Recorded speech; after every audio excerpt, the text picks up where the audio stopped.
Shalom Rise Generation, bersyukur kalau kita boleh join dalam ibadah streaming ini. Dan bersyukur untuk minggu demi minggu yang boleh kita jalani. So enjoy the worship dan mari kita sama-sama siapkan hati kita untuk datang kepada Tuhan lewat ibadah ini. Kita bangkit berdiri dari rumah kita masing-masing, menyembah Tuhan, menaruh hati dan pengharapan kita dengan satu pengakuan bahwa ibadah ini datang daripada Tuhan pencipta alam semesta yang terus memelihara setiap kita ciptaannya dari dulu dan sampai selama-lamanya. Turunlah bagi kita sekalian anugerah di dalam Tuhan kita yang hidup, Tuhan kita Yesus Kristus. Silakan duduk dan menikmati penyembahan kita pada Tuhan kita. Shalom Rise Generation, sebelum kita muji Tuhan bersama, nats panggilan kita terambil dari Ibrani 4 ayat yang ke-16. Sebab itu marilah kita dengan penuh keberanian menghampiri tahta kasih karunia, supaya kita menerima rahmat dan menemukan kasih karunia untuk mendapat pertolongan kita pada waktunya. Halo Rise Generation, mari kita puji dan sembah Dia dan katakan, besar di dalamku.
Engkau yang selalu bekerja di dalam hidupku dan telah menjadi kuatku. Sekarang aku selalu kan meninggikanmu, kesetiaanmu besar di dalam Tuhan. Engkau yang selalu bekerja di dalam hidupku dan telah menjadi kuatku. Sekarang aku selalu kan meninggikanmu, kesetiaanmu besar di dalamku.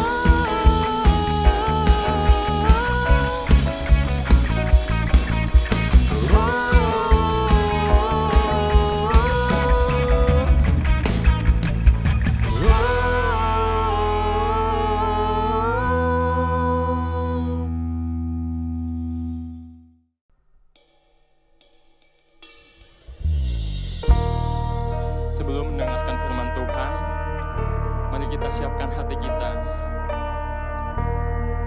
Kita minta waktu buat Tuhan agar Tuhan membentuk hati kita lebih dalam lagi. Mari kita bawakan lagu ini dengan sungguh-sungguh lagi. Dan kita katakan, bejana-Mu Tuhan.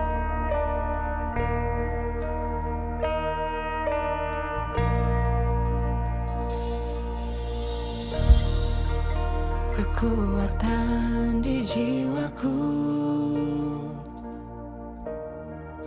ketenangan batinku, ada dalam hadirat-Mu, ku menyembah-Mu.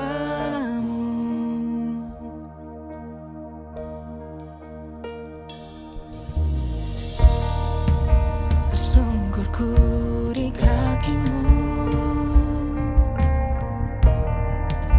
rasakan hadirat-Mu.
Shalom rekan muda sekalian, saya sungguh bersyukur punya kesempatan untuk mengunjungi Anda rekan-rekanku sekalian, untuk kita boleh bersama-sama beribadah, memuji, memuliakan nama Tuhan, dan kita mau belajar kembali akan firman Tuhan. Dan sebelumnya saya mengundang setiap kita boleh bersama-sama tundukkan kepala kita, dan kita berdoa. Bapa di sorga, kami sungguh bersyukur kami masih punya kesempatan untuk kami kembali boleh diingatkan akan segenap kasih dan kebaikan-Mu. Meskipun saat ini kami semua masih tinggal di dalam kondisi yang tidak menyenangkan kami. Kami serba terbatas. Kami dihantui dengan berbagai macam jenis penyakit yang ada di sekeliling kami. Yang kami bisa kena kapanpun. Dan kadangkala Tuhan, penyakit-penyakit tersebut bisa merenggut nyawa orang. Tuhan, di tengah-tengah segala ketidakmenentuan, ketidakpastian, kekhawatiran, tetapi Tuhan, kami tetap bisa melihat bagaimana penyertaan-Mu, bagaimana pertolongan-Mu nyata atas kehidupan setiap kami. Dan untuk itulah kami hari ini bersyukur, memuji, memuliakan nama Tuhan. Termasuk saat ini kami mau datang untuk merendahkan diri, pikiran kami, hati kami arahkan kepada Tuhan. Untuk kami boleh belajar kebenaran firman Tuhan. Sehingga sungguh Tuhan, ketika kami belajar untuk mengenal Engkau, disitulah kami akan dibuat semakin takjub, kagum akan kasih-Mu. Sehingga kami mau kemudian hidup semakin menyerahkan diri kami. Hidup di dalam Engkau dan hidup bagi Engkau. Berkati hamba-Mu yang dipercaya menguraikan firman ya Tuhan. Di dalam segala kelemahan dan keterbatasan. Berkatilah setiap kami. Karena kami semua adalah murid-murid yang belajar dari Engkau sendiri. Dengar doa kami ya Tuhan, demi Yesus Kristus, Tuhan dan Juru Selamat kami. Kami berdoa, kami berserah diri. Amin. Rekan-rekanku, saya mengundang setiap kita boleh bersama-sama saat ini memperhatikan satu bagian firman Tuhan yang terambil dari Injil Yohanes pasal yang keempat, ayat yang keempat hingga 14, dilanjutkan 39 hingga 42. Injil Yohanes 4, ayat 4 hingga 14, 39 hingga 42. Saya mengundang rekan-rekanku tetap mengambil Alkitabnya masing-masing, meskipun saya akan membacakan keseluruhan bagian ini. Silakan rekan-rekan menyimak di Alkitab teman-teman sekalian. Demikian bunyi firman Tuhan. Ia, yaitu Yesus, harus melintasi daerah Samaria. Maka sampailah ia ke sebuah kota di Samaria yang bernama Syikar, dekat tanah yang diberikan Yakub dahulu kepada anaknya Yusuf. Di situ terdapat sumur Yakub. Yesus sangat letih oleh perjalanan. Karena itu ia duduk di pinggir sumur itu. Hari kira-kira pukul 12. Maka datanglah seorang perempuan Samaria hendak menimba air. Kata Yesus kepadanya, "Berilah aku minum." Sebab murid-muridnya telah pergi ke kota membeli makanan. Maka kata perempuan Samaria itu kepadanya, "Masakan engkau, seorang Yahudi, minta minum kepadaku, seorang Samaria?" Sebab orang Yahudi tidak bergaul dengan orang Samaria. Jawab Yesus kepadanya, "Jikalau engkau tahu tentang karunia Allah, dan siapakah dia yang berkata kepadamu, 'Berilah aku minum,' niscaya engkau telah meminta kepadanya, dan ia telah memberikan kepadamu air hidup." Kata perempuan itu kepadanya, "Tuhan, engkau tidak punya timba, dan sumur ini amat dalam. Dari manakah engkau memperoleh air hidup itu? Adakah engkau lebih besar daripada bapa kami Yakub yang memberikan sumur ini kepada kami, dan yang telah minum sendiri dari dalamnya, ia serta anak-anaknya dan ternaknya?" Jawab Yesus kepadanya, "Barang siapa minum air ini, ia akan haus lagi. Tetapi barang siapa minum air yang akan kuberikan kepadanya, ia tidak akan haus untuk selama-lamanya. Sebaliknya, air yang akan kuberikan kepadanya akan menjadi mata air di dalam dirinya, yang terus-menerus memancar sampai kepada hidup yang kekal." Ayat 39. Dan banyak orang Samaria dari kota itu telah menjadi percaya kepadanya karena perkataan perempuan itu yang bersaksi, "Ia mengatakan kepadaku segala sesuatu yang telah kuperbuat." Ketika orang-orang Samaria itu sampai kepada Yesus, mereka meminta kepadanya supaya ia tinggal pada mereka. Dan ia pun tinggal di situ 2 hari lamanya. Dan lebih banyak lagi orang yang menjadi percaya karena perkataannya. Dan mereka yang berkata kepada perempuan itu, "Kami percaya, tetapi bukan lagi karena apa yang kau katakan, Sebab kami sendiri telah mendengar dia, dan kami tahu bahwa dialah benar-benar juru selamat dunia. Demikian jauh firman Tuhan dibacakan bagi setiap kita. Rekan-rekanku, tema kita hari ini adalah to the next level. Apa sih yang menjadi bayangan kita ketika membicarakan to the next level? Mungkin bagi sebagian kita akan membayangkan seperti konteks sekolah. Dari SMP, SMA, SMA, kuliah lulus, itu bicara to the next level. Atau mungkin sebagian di antara kita membayangkan ajang kompetisi. Seperti Got Talent, seperti sejenis itulah. Di mana ada audisi awal, kemudian lanjut kepada babak selanjutnya. Maka ketika lolos dari satu bagian ke bagian yang lain disebut to the next level. Atau yang paling sederhana lah, kalau kita lagi main game. Bukankah pasti ada level-levelnya? Jadi kalau kita sudah menyelesaikan di level ini, kita akan lanjut ke level berikutnya. Maka itu bicara to the next level. Tapi bagaimana kalau kita membicarakan topik to the next level di dalam kaitan dengan misi? Apa yang muncul dalam benak kita? Nah, saya menduga sebagian orang ketika membaca nats-nya dari Yohanes pasal 4, bicara tentang misi to the next level, maka kita membayangkan kita akan dipanggil dan diajak dan didorong untuk kemudian kita keluar. Sama seperti Yesus keluar dari daerahnya pergi ke Samaria. Maka demikian kita diminta dan dipanggil untuk kemudian kita pergi keluar daripada zona nyaman kita untuk melakukan pelayanan di luar. Pelayanan misi keluar kepada misi kepada daerah-daerah yang belum terjangkau. Apakah itu yang akan menjadi poin pemberitaan kita hari ini? Rekan-rekanku, saya mau mengatakan begini. Kalau sepanjang mendengarkan khotbah ini, Tuhan mengingatkan akan hal tersebut, maka saya mau katakan, jangan keraskan hati. Bisa jadi, ada orang-orang tertentu, ketika mendengarkan firman Tuhan ini, Tuhan berbicara secara spesifik, secara khusus. Mau memanggil dia secara khusus untuk mengerjakan pekerjaan yang lebih di daerah-daerah yang lain. Maka kalau itu yang menjadi panggilan personal kita, kerjakan, lakukan. Tetapi kalau saya ditanya, apa yang mau disampaikan dari tentang tema to the next level? Maka to the next level berbicara tentang kita dipanggil untuk melakukan yang lebih lagi bagi Tuhan dan bagi sesama. Kita diminta melakukan yang lebih baik dari yang sudah kita berikan sebelumnya. Kita diminta untuk mengasihi yang lebih lagi dari yang sebelumnya. Kenapa kita bisa memberi yang lebih lagi? Alasannya adalah karena kita diminta untuk mengenal Allah dengan lebih lagi. Kita diminta untuk mengenal kebenaran Tuhan lebih lagi. Pengenalan akan Tuhan akan mendorong kita untuk bisa melakukan misi lebih lagi. Pengenalan akan kebenaran akan menggerakkan kita untuk kemudian kita mau mengerjakan yang lebih lagi untuk Tuhan dan untuk sesama. Dan kasih kita kepada sesama yang lebih lagi, itu akan menolong kita mau melayani dengan lebih, mau memberi diri lebih, meskipun penuh dengan pengorbanan. Sehingga inilah mission to the next level.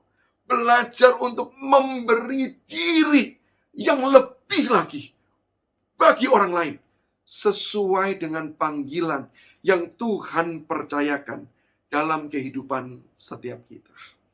Dan kalau ditanya apa yang bisa membuat setiap kita kemudian bisa melakukan misi yang lebih itu, maka saya percaya ada satu dasar utama, satu prinsip yang tidak bisa diabaikan. Dan ini menjadi titik awal, sekaligus ini menjadi motor penggerak untuk kita bisa mengerjakan yang lebih lagi. Yaitu apa? Perjumpaan dengan Allah yang mengubahkan. Seorang yang bisa melakukan misi yang lebih lagi, memberi diri lebih lagi, harus dimulai dari satu titik. Yaitu apa? Berjumpa dengan Allah. Dan perjumpaan itu mengubahkan kehidupan kita. Itu yang dituliskan oleh Yohanes di dalam kisah dengan perempuan Samaria ini. Bukankah perempuan Samaria ini bisa dipakai oleh Tuhan untuk kemudian menjadi alat menyaksikan akan kebenaran Tuhan bagi orang-orang sekotanya? Kapan itu terjadi? Setelah wanita itu berjumpa secara pribadi dengan Tuhan. Perjumpaan, percakapan yang kemudian mengubahkan, itulah yang menjadi dasar untuk dia melakukan yang lebih, melayani yang lebih untuk kemuliaan Tuhan. Dan kalau kita memperhatikan di dalam ayat 42, hal serupa terjadi bagi penduduk kota.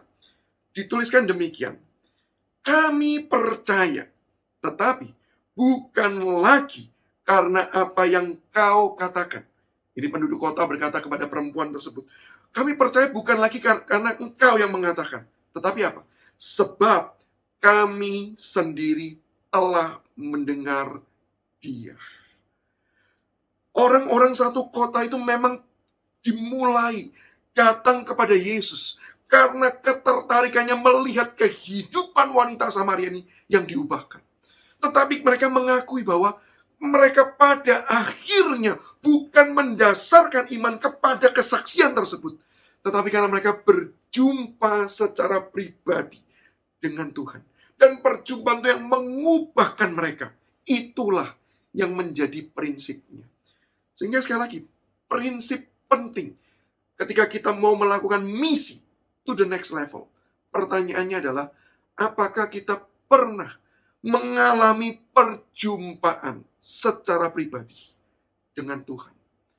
Dan perjumpaan itu kemudian mengubahkan seluruh kehidupan kita.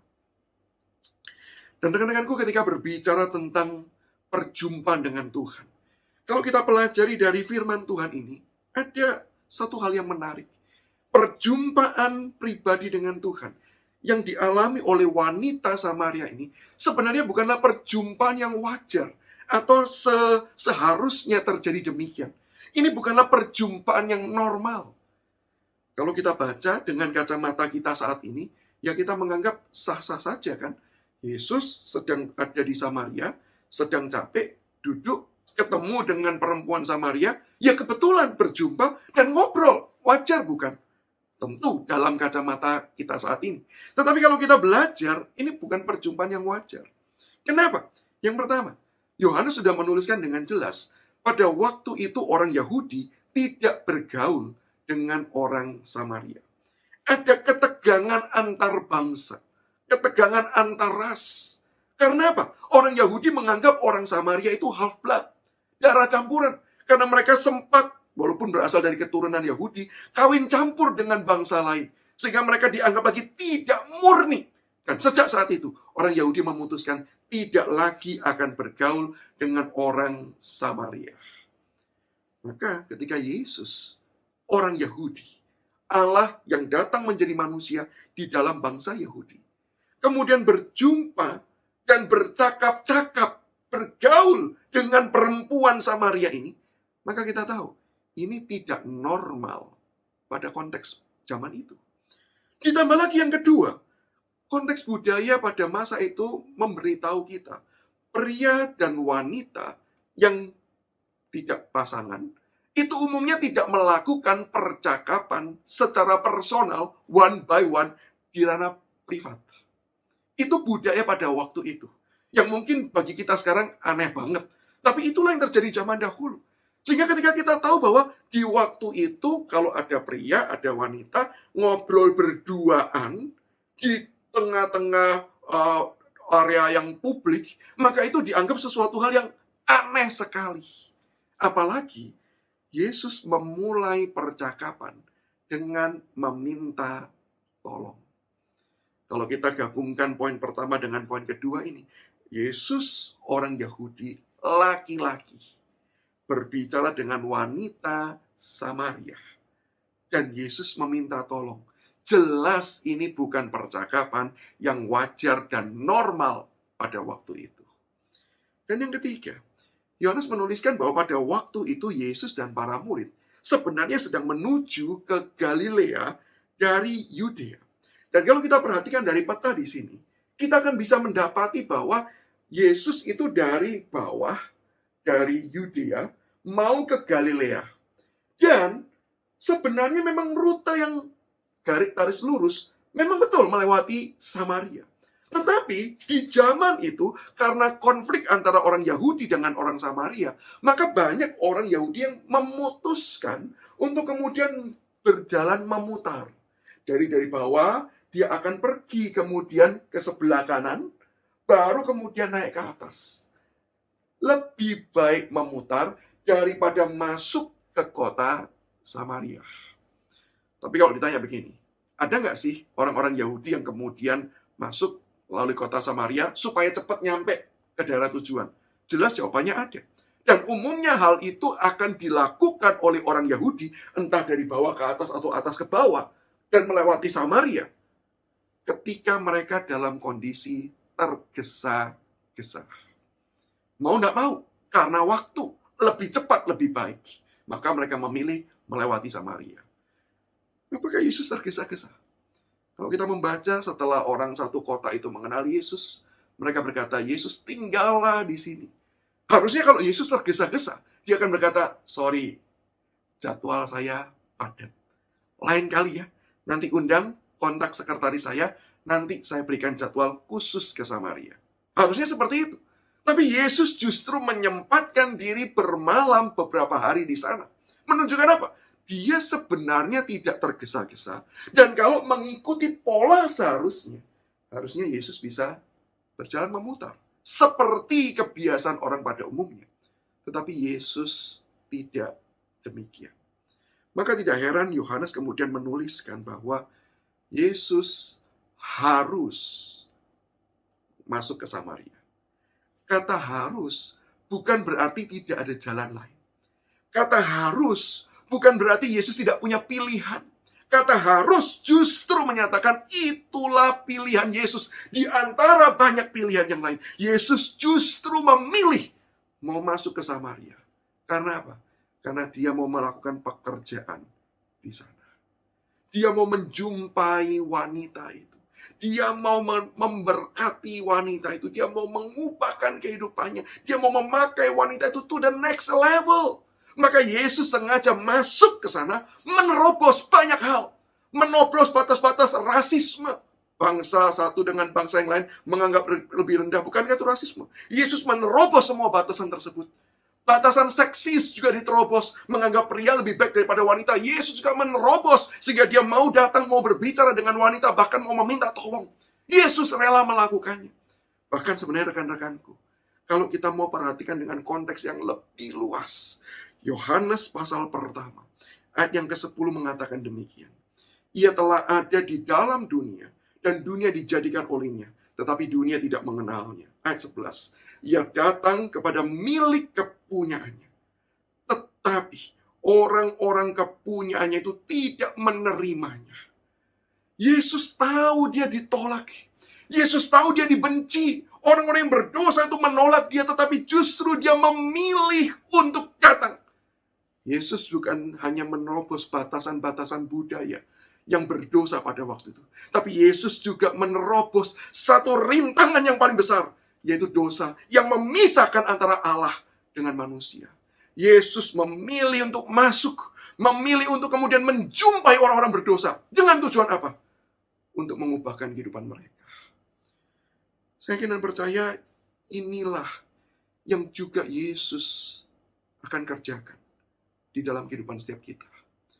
Sebagaimana dia sudah melakukan kepada wanita Samaria itu.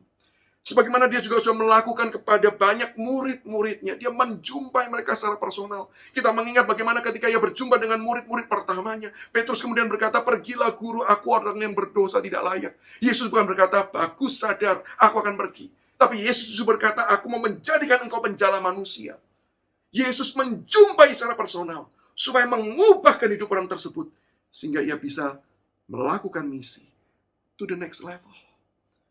Bahkan bukankah kalau kita membaca seluruh kisah Injil, ditutup dengan satu kisah, penyaliban. Yesus datang, menyatakan kasih Allah. Bahkan sampai rela berkorban di atas kayu salib. Menanggung dosa manusia. Supaya apa? Supaya manusia yang tadinya terpisah dari Allah, boleh kemudian kembali berrelasi dengan Allah. Yesus bukan cuma mati di atas kayu salib, tapi dia dibangkitkan, dia menang atas maut. Dengan tujuan apa? Dia mau memberikan kemenangan-kemenangan itu bagi setiap kita, orang-orang yang percaya di dalam Dia. Supaya apa? Kita bisa melakukan misi to the next level. Maka hari ini pertanyaannya, apakah kita sudah punya pengalaman perjumpaan dengan Tuhan Yesus yang mengubahkan setiap kita? Karena Tuhan mau memakai hidup kita untuk mengerjakan misinya, untuk melakukan tugas panggilannya to the next level. Mungkin ada sebagian orang yang berkata demikian. Saya bukan orang yang layak lah. Saya bukan orang yang pantas lah. Saya orang berdosa. Dan saya ini orang yang sangat berdosa. Bahkan saya ini sebenarnya sedang menikmati dosa-dosa saya. Mana mungkin saya itu bisa berjumpa dengan Tuhan. Mana mungkin Tuhan itu mau menjumpai saya. Saya ini orang yang belum tergerak. Saya adalah orang yang kemudian masih mencintai semua yang saya lakukan. Bahkan itu adalah dosa. Bagaimana mungkin Tuhan bisa menyatakan kasih-Nya? Tuhan bisa menjumpai saya kalau saya tidak mau dijumpai oleh Dia. Rekan-rekanku, bagian firman Tuhan yang kita baca dan kebenaran yang kita dengarkan tadi memberitahu kita, tidak ada satu hal pun yang sanggup menghalangi Allah untuk datang menjumpai kita, menyatakan kasih-Nya, mengundang kita, mengubahkan kita, dan memakai kita. Tidak ada.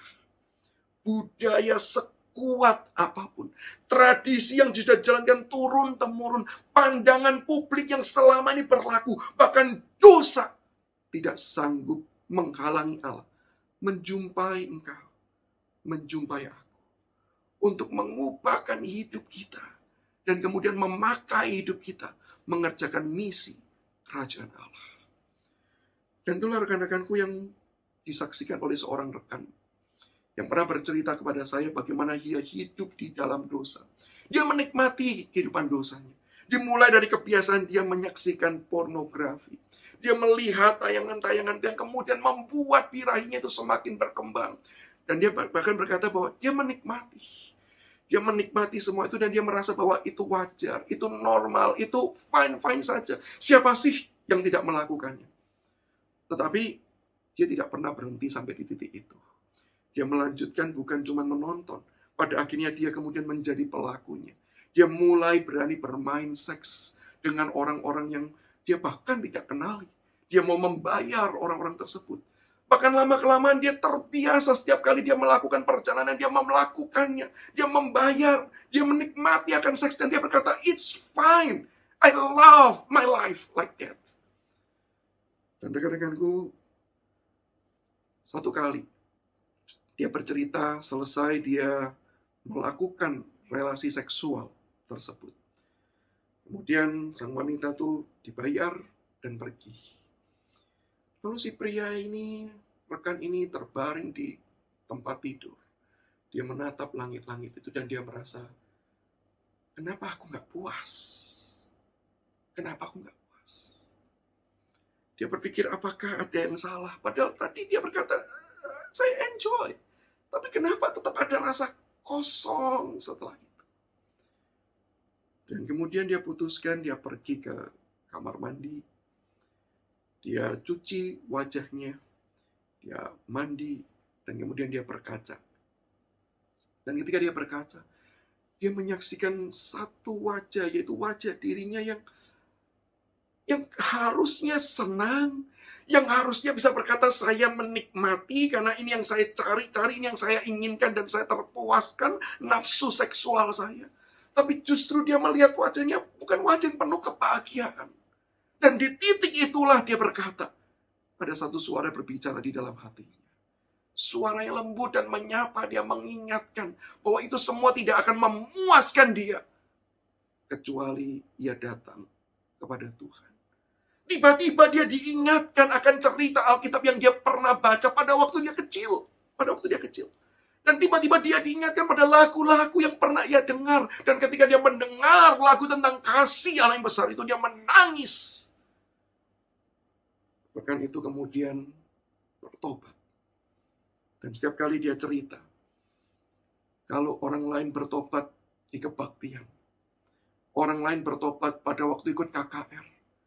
Kamu tahu di mana saya bertobat? Di kamar mandi. Di kamar mandi. Tapi dia mau berkata, itu bukan sebuah kisah yang memalukan bertobat di kamar mandi.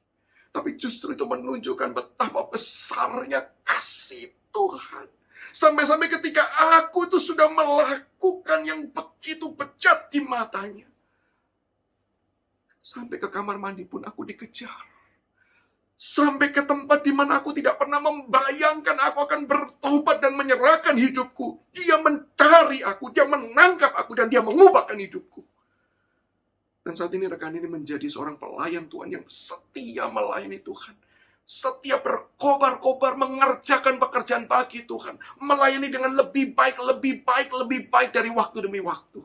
Karena apa? Dia ingat pengalaman perjumpaan pertama dengan Tuhan.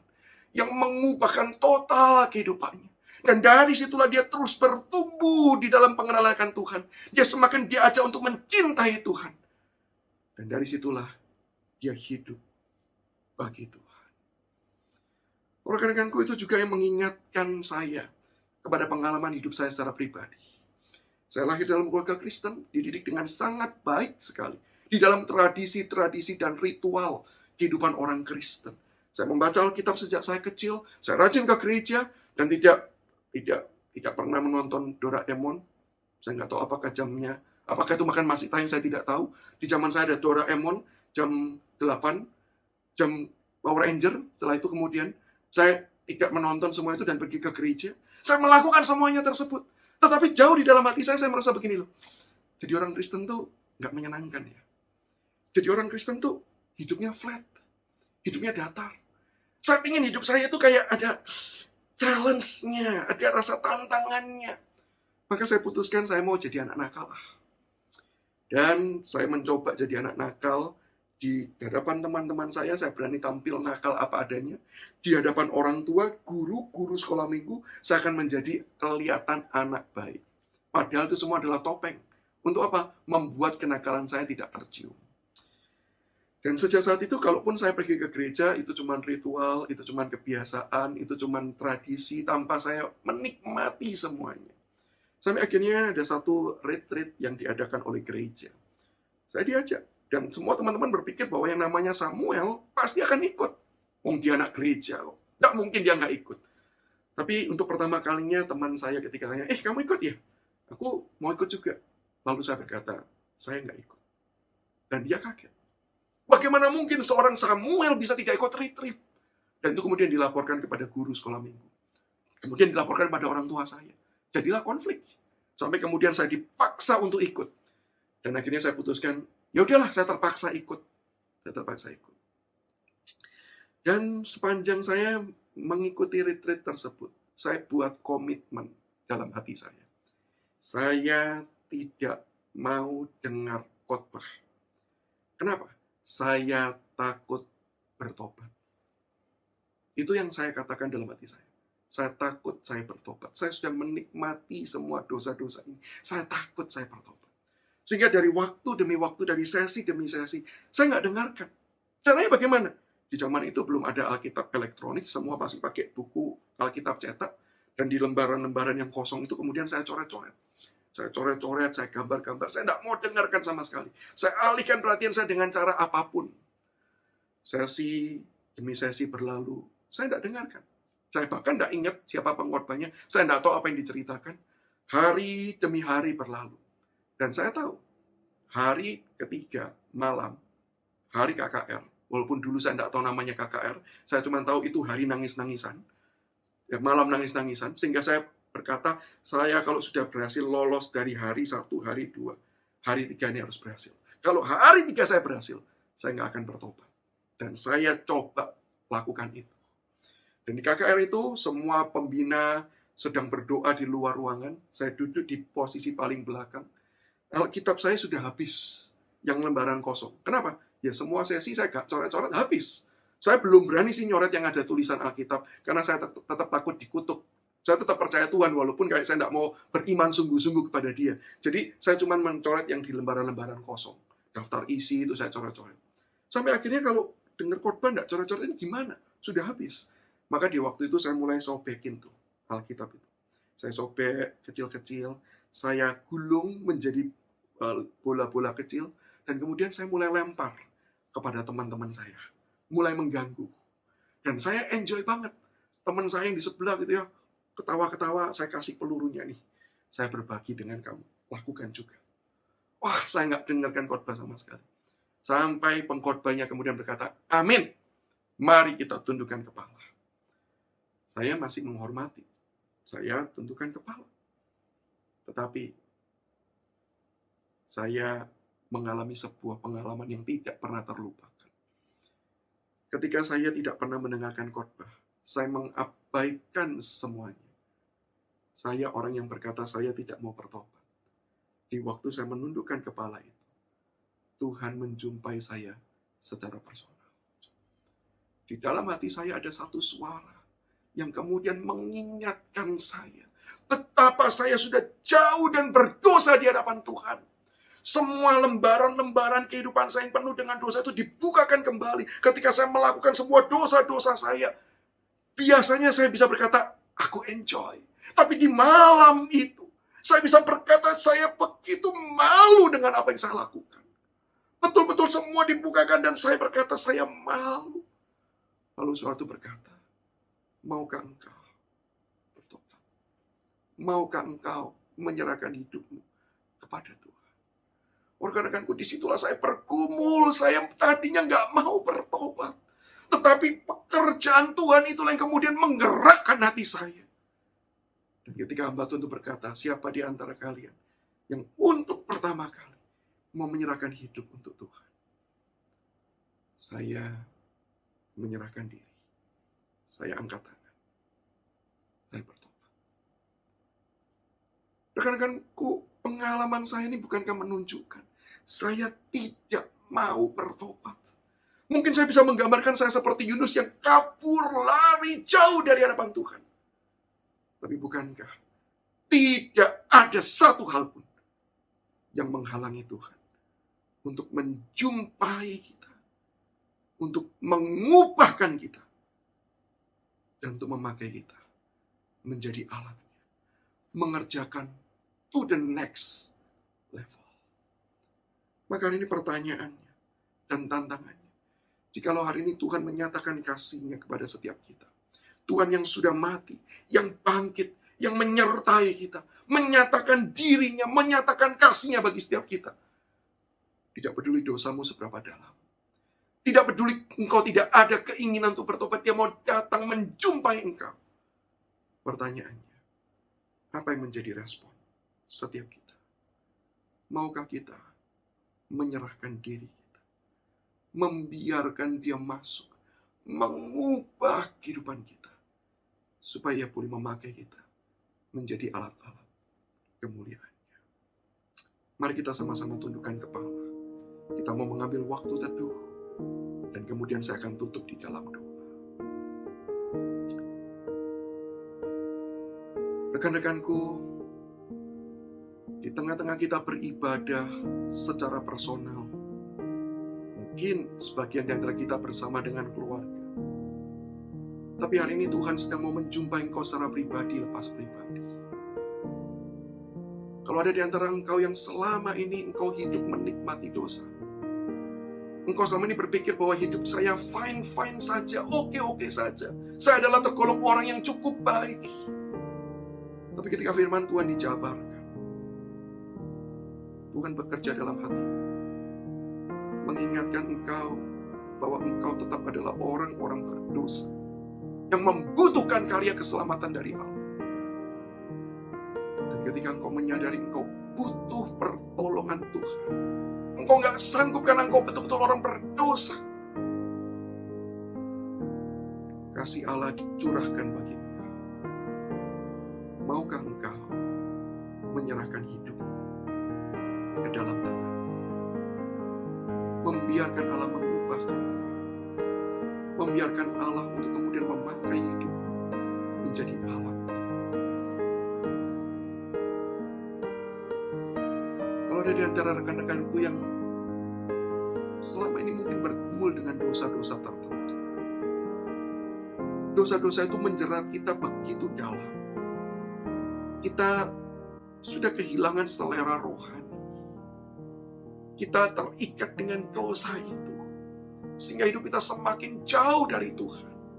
Tapi hari ini firman Tuhan mengingatkan kita bahwa Tuhan menembus semua batas untuk mencari dan menyelamatkan yang berdosa.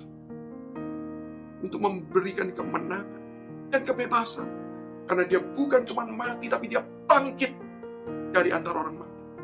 Dia bangkit menyatakan kemenangannya atas maut, termasuk kemenangan atas dosa. Dan hari ini ketika engkau sudah merasa lelah, berjuang namun tidak pernah lepas, hari ini undangan kasih Tuhan juga diberikan kepada engkau.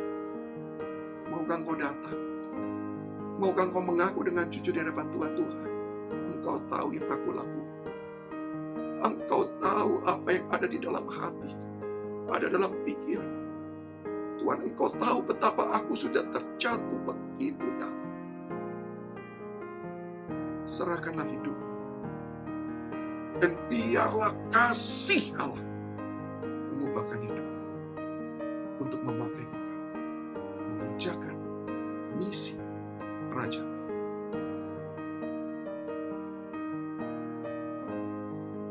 Bapa di sorga, hamba-Mu berdoa untuk setiap rekan-rekan yang beribadah saat ini. Jumpailah mereka secara pribadi ya Tuhan, sebagaimana Engkau pernah menjumpai wanita Samaria. Jumpailah mereka secara pribadi ya Tuhan, sebagaimana Engkau pernah menjumpai hamba.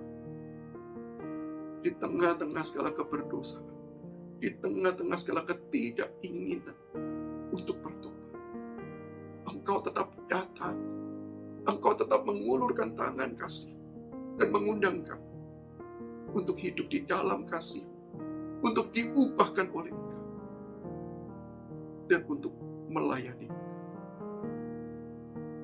Maka Tuhan, kalau ada di antara rekan-rekan, ketika mendengarkan firman ini, mereka meresponi dan berkata, Tuhan, aku mau percaya kepada Engkau.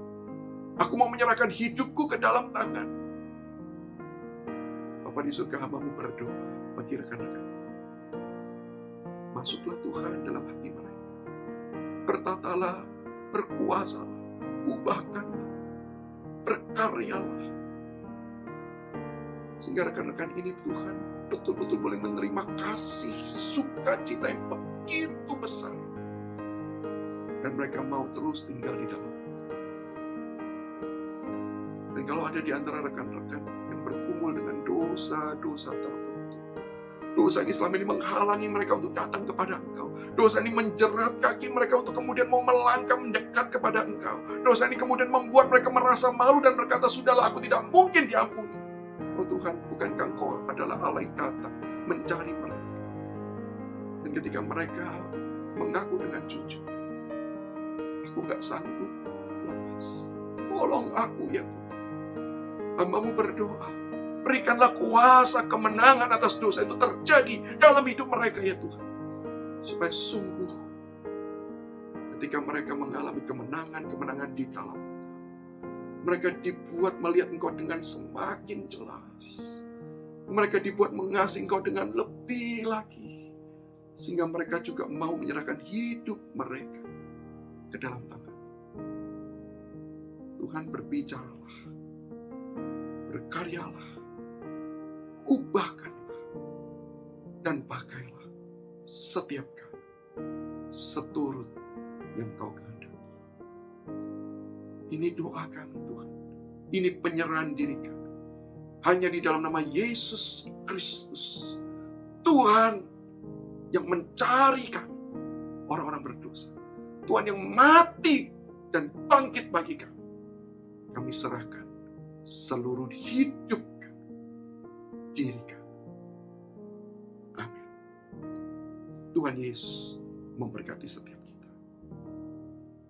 Mari kita sama-sama bangkit berdiri. Kita mau sama-sama mengikrarkan pengakuan iman kita. Pengakuan iman rasuli.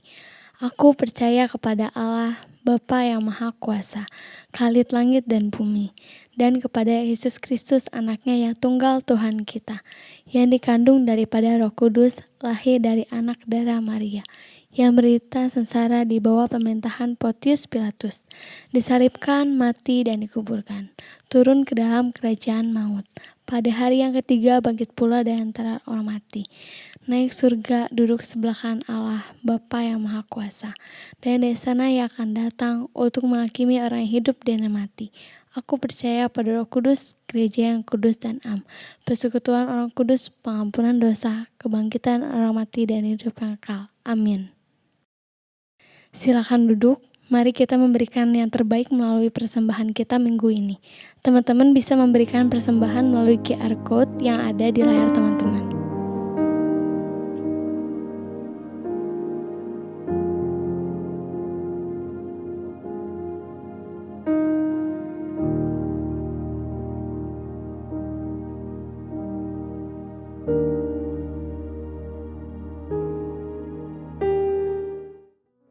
Teman-teman yang dikasih dalam Tuhan, mari kita bangkit berdiri. Bapa di dalam surga, kami bersyukur Tuhan kalau hari ini kami boleh menikmati ibadah. Kami boleh menyembah Tuhan, kami boleh memuji dan mendengarkan kebenaran firman-Mu Bapa. Percaya bahwa firman Tuhan akan mampu menguatkan kami di tengah badai cobaan yang saat ini kami alami. Dan kami tetap rindu berdoa Tuhan untuk pemulihan dunia ini, untuk pemulihan bangsa ini. Kayaknya Tuhan boleh terus campur tangan, bekerja memulihkan keadaan kami. Kami bersyukur Tuhan dan kami mau menerima berkat daripada Tuhan. Arahkanlah hati setiap kita dan terimalah berkat Tuhan. Kayaknya kasih yang abadi daripada Allah Bapa, cinta kasih yang sempurna daripada Tuhan Yesus Kristus, pimpinan, penyertaan dan penghiburan daripada Allah Roh Kudus akan senantiasa menyertai setiap kita mulai dari saat ini sampai selama-lamanya. Amin.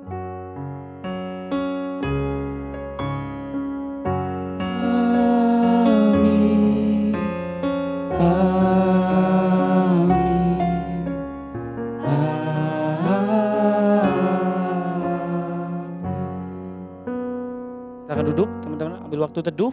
Ibadah kita selesai, Tuhan berkati.